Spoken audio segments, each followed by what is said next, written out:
Rob Will has been arrested and Beulah is dead. Dutton Ranch Season 1 Final Episode Spoilers. Hello and welcome back to my channel, viewer. What if the enemy had been posing as family members, eating at the same table, sleeping under the same roof, and passing through the gates on a daily basis? Son, you are needed by your family. The Dutton Ranch's upcoming episode. The Jackson family is dishonest. They're not ranchers. They are robbers. When the difficult parts come, I need you prepared. Because they are on their way. Beulah Jackson is passing away. And her son Beau began the process of demolishing what she had created as soon as she exhaled her final breath of actual power. There is no leader on the ranch. The family is disintegrating. And Beau Paloma is going to discover just what happens when the wrong person takes the kingdom. One of the most vicious moments in the ranch's history is not over. Furthermore, Episode 8 already looks like it will be more powerful than its predecessors. Whiskey Limits is more than simply a title. It is a proclamation. Additionally, all of the characters in this story will be pushed past their breaking point before the episode ends, which is why it is so important. You must pick up where Episode 7 left off.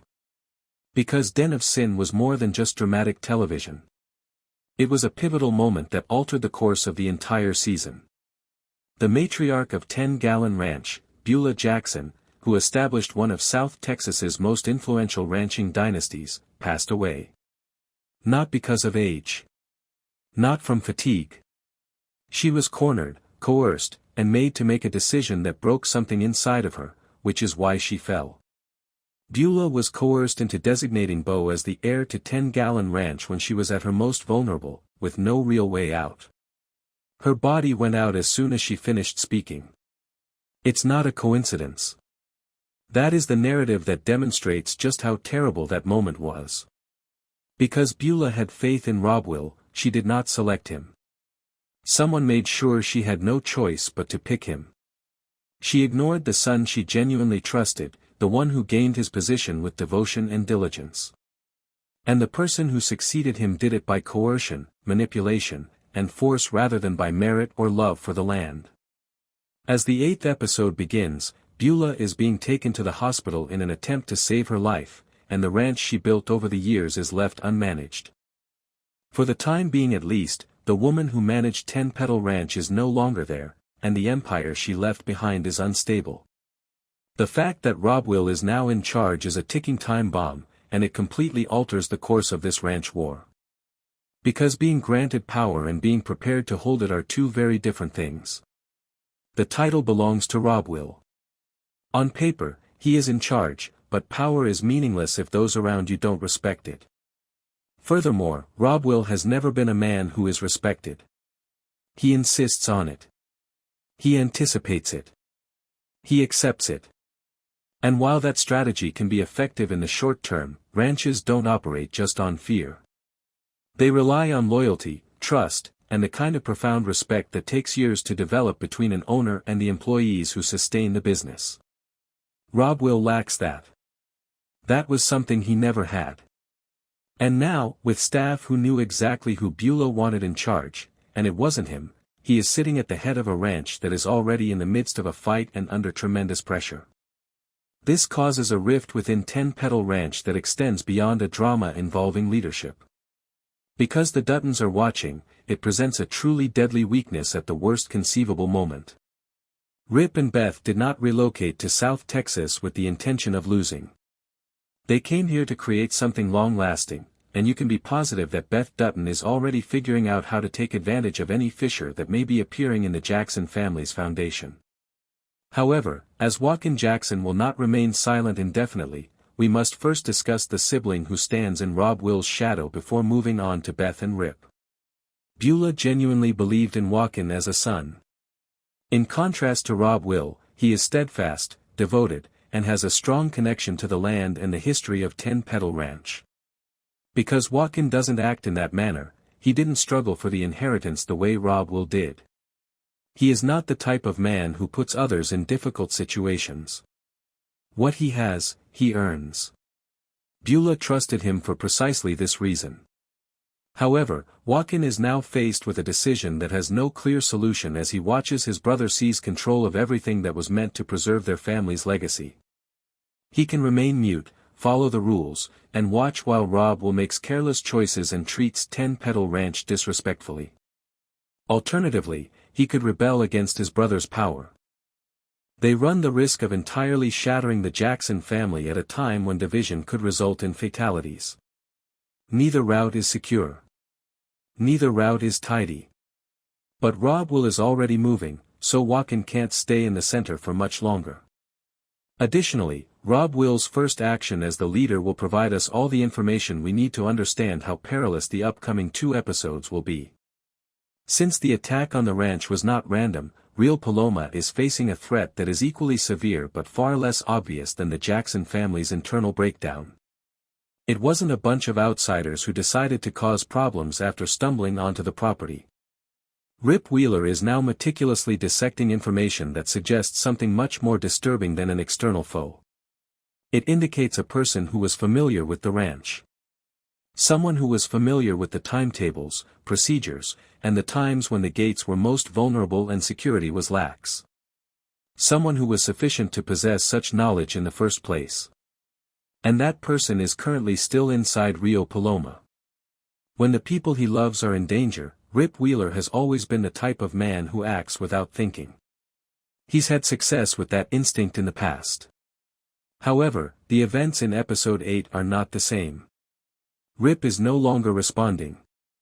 He has changed into something far more deadly because he is now quieter and more in control.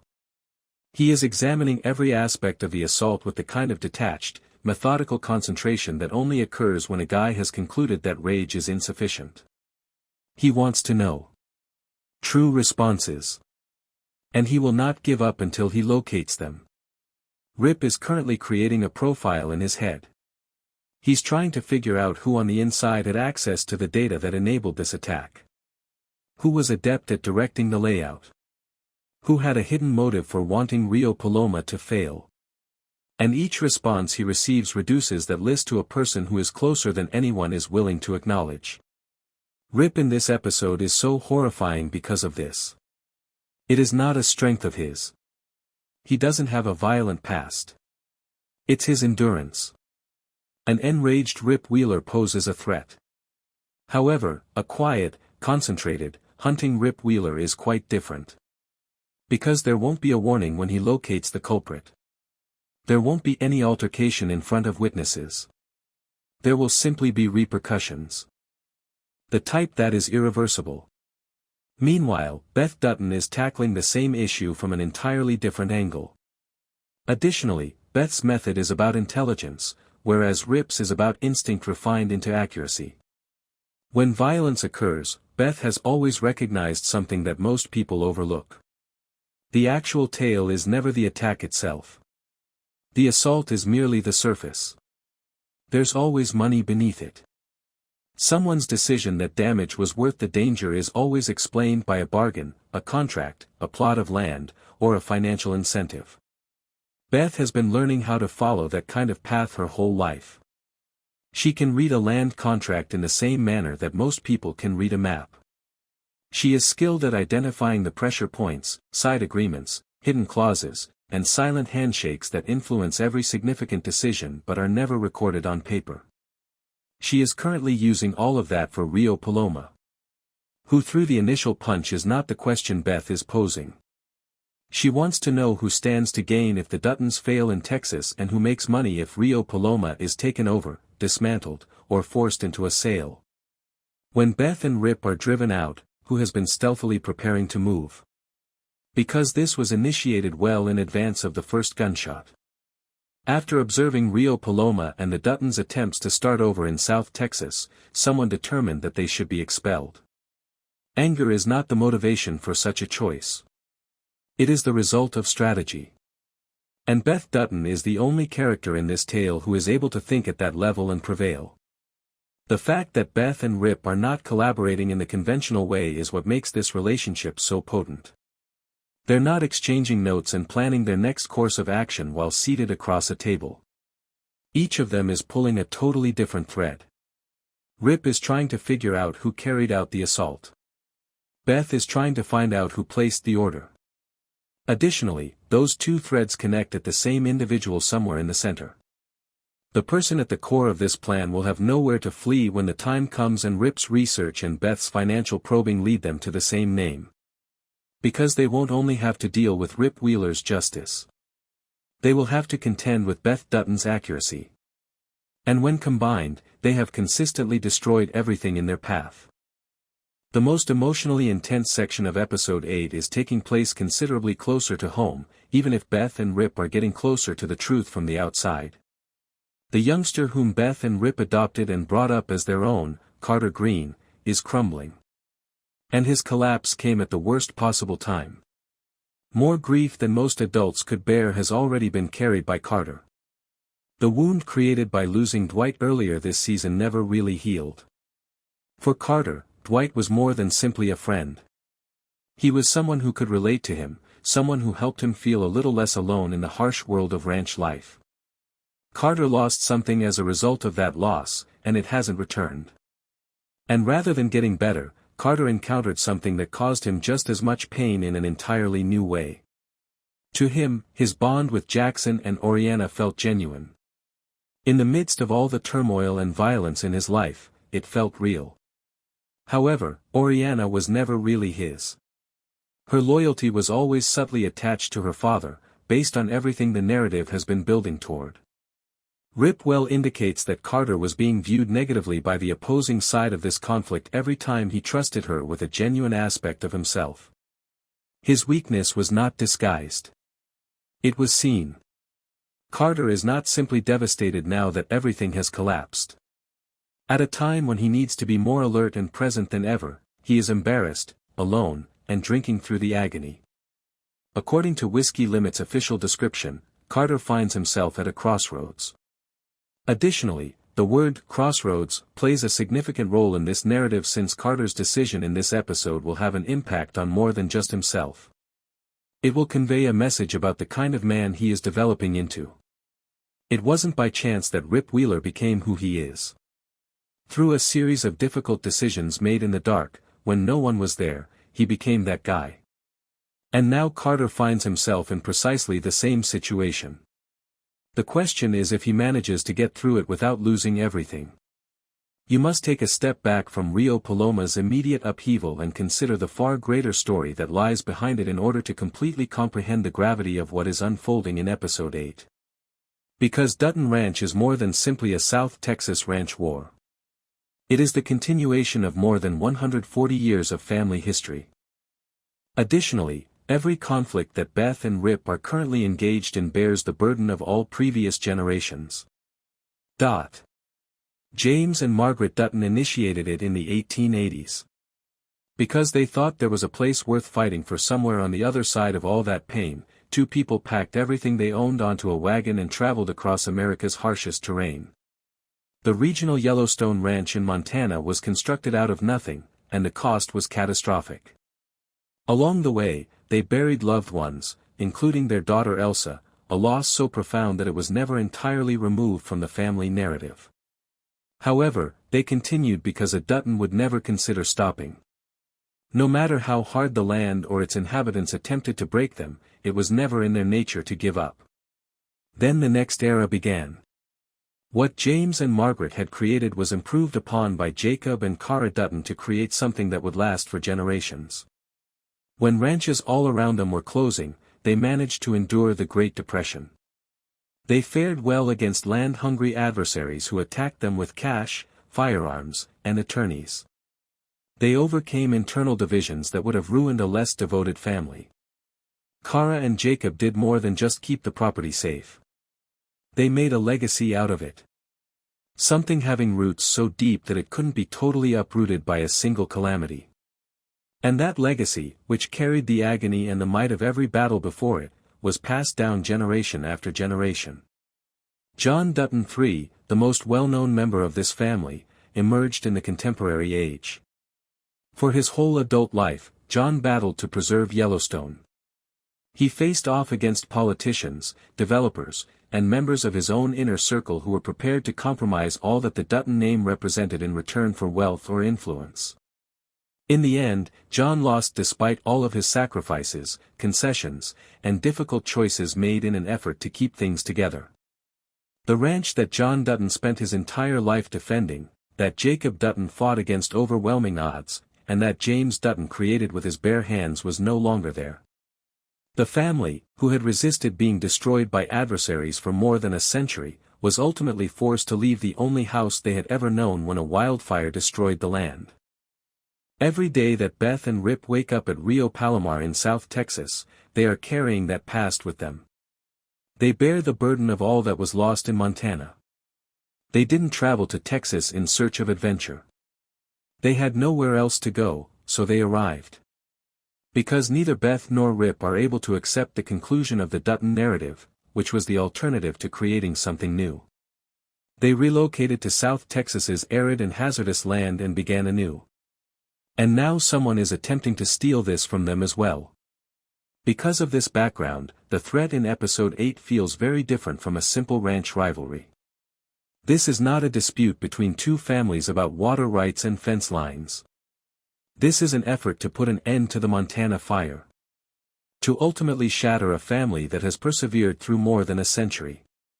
Furthermore, it's possible that the perpetrators of this attack, whoever issued the order that Rip is pursuing and Beth is tracking down the money, do not completely comprehend what they have initiated.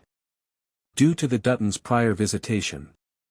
More often than anyone should have to, they have stood on the brink of losing everything. And each and every time they manage to survive. Not tidily. Not without expense. However, they manage to survive, which brings us full circle to episode 8 and what Whiskey Limits is genuinely initiating. At the worst conceivable time, Walkin Jackson has taken over 10 Petal Ranch. He is impetuous, treated disrespectfully by those around him, and is making choices that undermine rather than strengthen allegiance. There is not much time left for his brother Walkin to choose whether to stand up or stand aside. In a hospital bed, Beulah is battling for her life, and the empire she created is already beginning to reflect the effects of her absence. Rip is approaching a name that will completely transform Rio Paloma. Beyond a straightforward ranch competition, Beth is pursuing a financial trail that takes her to a far more organized and powerful place. And at a time when his family most needs him, Carter is on the verge of making a choice that might either solidify him into the kind of man this life requires or break him entirely. The season finale is the point at which all of the plotlines in this episode are coming together. The episode that ignites the fire is Whiskey Limits.